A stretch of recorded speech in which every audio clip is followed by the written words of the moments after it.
नमस्कार। माली समाचार हिंदी में आपका स्वागत है। मैं दिनेश माली।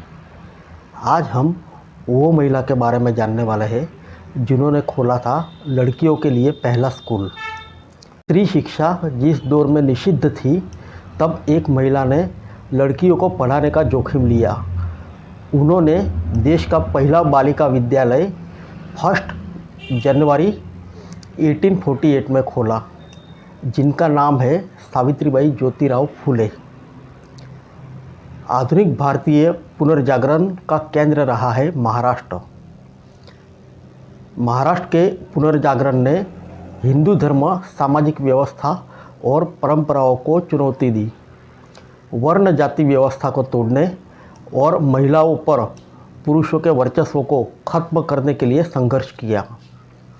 महाराष्ट्र के पुनर्जागरण की अगुवाई शूद्र और महिलाएं करती रही। इस पुनर्जागरण के 2 स्तंभ थे, एक सावित्रीबाई फुले और दूसरे उनके पति महात्मा ज्योतिराव फुले।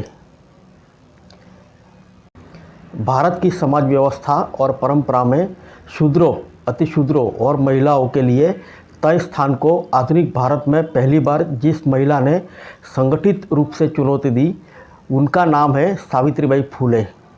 वे आजीवन शूद्र, अतिशूद्रों की मुक्ति और महिलाओं की मुक्ति के लिए संघर्ष करती रही। जिनका जन्म नायगांव नाम के गांव में 3 जनवरी 1831 में हुआ। यह महाराष्ट्र के सातारा जिले में है, जो पुणे के नज़दीक है। वे खंडोजी नेवसिया पाटिल की बड़ी बेटी थी, जो वर्ण व्यवस्था के अनुसार शूद्र जाति के थे। वे जन्म से ही शूद्र और स्त्री दोनों एक साथ थी, जिसके चलते उन्हें दोनों के दंड जन्मजात मिले थे। ऐसे समय में जब शूद्र जाति के किसी लड़के के लिए भी शिक्षा लेने की मनाही थी, उस समय शूद्र जाति में पैदा किसी लड़की के लिए शिक्षा पाने का कोई सवाल ही नहीं उठता था। वे घर के काम करती थी और पिता का साथ खेती के काम में भी सहयोग करती थी। जब 9 साल की उम्र में उनकी शादी 13 वर्षीय ज्योतिराव फुले के साथ हुई और वे अपने घर से ज्योतिराव फुले के घर आई। ज्योतिराव फुले सावित्रीबाई फुले के जीवन साथी होने के साथ साथ उनके शिक्षक भी बने। ज्योतिराव फुले और सगुणाबाई की देखरेख में प्राथमिक शिक्षा ग्रहण करने के बाद सावित्रीबाई फुले ने औपचारिक शिक्षा अहमदनगर में ग्रहण की।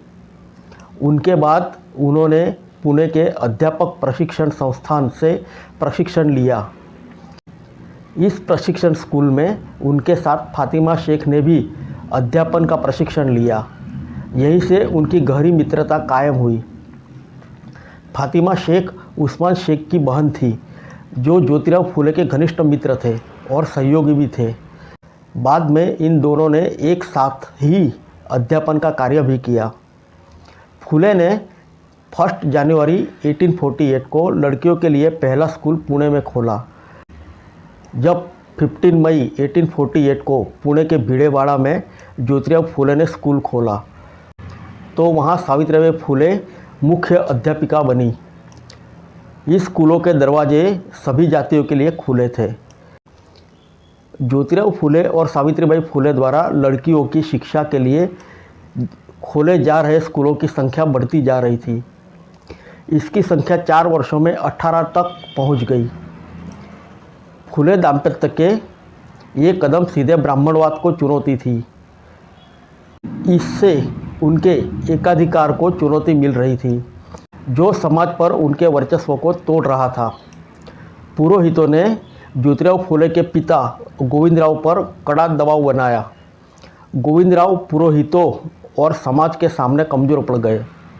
उन्होंने ज्योतिराव फुले से कहा कि या तो अपनी पत्नी के साथ स्कूल में पढ़ाना छोड़ो या तो घर छोड़ो। एक इतिहास निर्माता नायक की तरह दुखी और भारी दिल से ज्योतिराव फुले और सावित्रीबाई फुले ने शूद्र, अतिशूद्रों और महिलाओं की मुक्ति के लिए अपना घर छोड़ने का निर्णय लिया। परिवार से निकलने के बाद ब्राह्मणवादी शक्तियों ने सावित्रीबाई फुले का पीछा नहीं छोड़ा। जब सावित्रीबाई फुले स्कूल में पढ़ाने के लिए जाती थी, तो उनके ऊपर गांव वाले पत्थर और गोबर फेंकते थे। सावित्रीबाई रुक जाती थी और उन्हें विनम्रतापूर्वक कहती थी, मेरे भाई, मैं तुम्हारी बहनों को पढ़ाकर एक अच्छा कार्य कर रही हूँ। आपके द्वारा फेंके जाने वाले पत्थर और गोबर मुझे रोक नहीं सकते, बल्कि इससे मुझे प्रेरणा मिलती है। ऐसे लगता है कि जैसे आप फूल बरसा रहे हैं।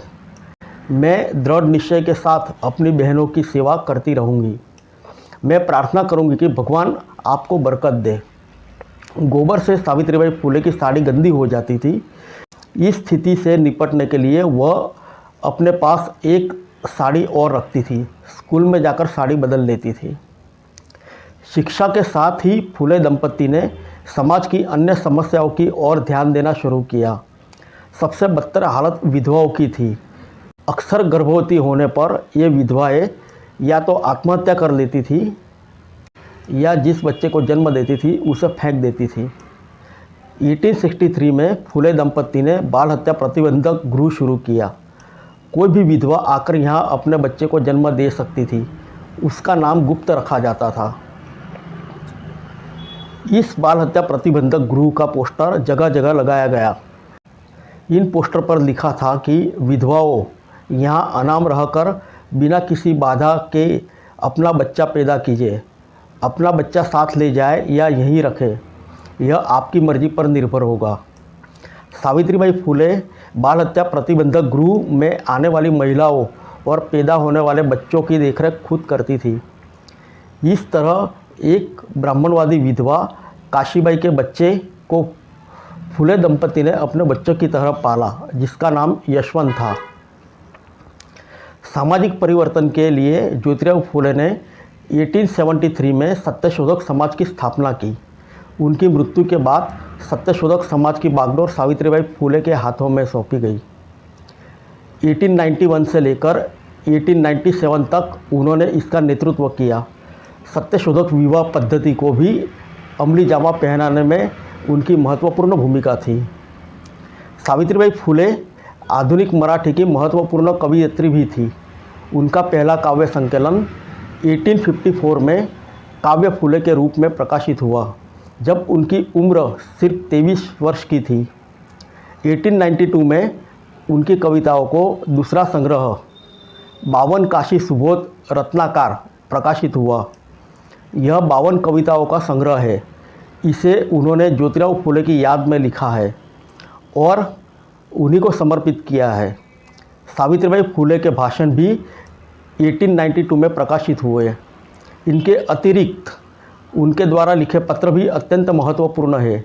ये पत्र उस समय की परिस्थितियाँ, लोगों की मानसिकता, फुले के प्रति सावित्रीबाई की सोच और उनके विचारों को सामने लाते हैं। 1896 में एक बार फिर पुणे और आसपास के क्षेत्रों में अकाल पड़ा। सावित्रीबाई ने दिन रात अकाल पीड़ितों को मदद पहुंचाने के लिए एक कर दिया। उन्होंने सरकार पर दबाव डाला कि अकाल पीड़ितों को बड़े पैमाने पर राहत सामग्री पहुंचाए। शूद्रों, अतिशूद्रों और महिलाओं की शिक्षिका और पथ प्रदर्शक माँ सावित्रीबाई का जीवन अनवरत अन्याय के खिलाफ संघर्ष करते हुए और न्याय की स्थापना के लिए बीता। उनकी मृत्यु भी समाज की सेवा करते हुए ही हुई। 1897 में प्लेग की वजह से पुणे में महामारी फैल गई। वे लोगों की चिकित्सा और सेवा में जुट गई। स्वयं भी इस बीमारी का शिकार हो गई। 10 मार्च 1897 को उनकी मृत्यु हो गई। उनके मृत्यु के बाद भी उनके कार्य और विचार मशाल की तरह इस देश को रास्ता दिखा रहे हैं। फिर मिलेंगे नेक्स्ट वीडियो में अन्य किसी विषय के साथ। तब तक के लिए इजाज़त दीजिए। नमस्कार।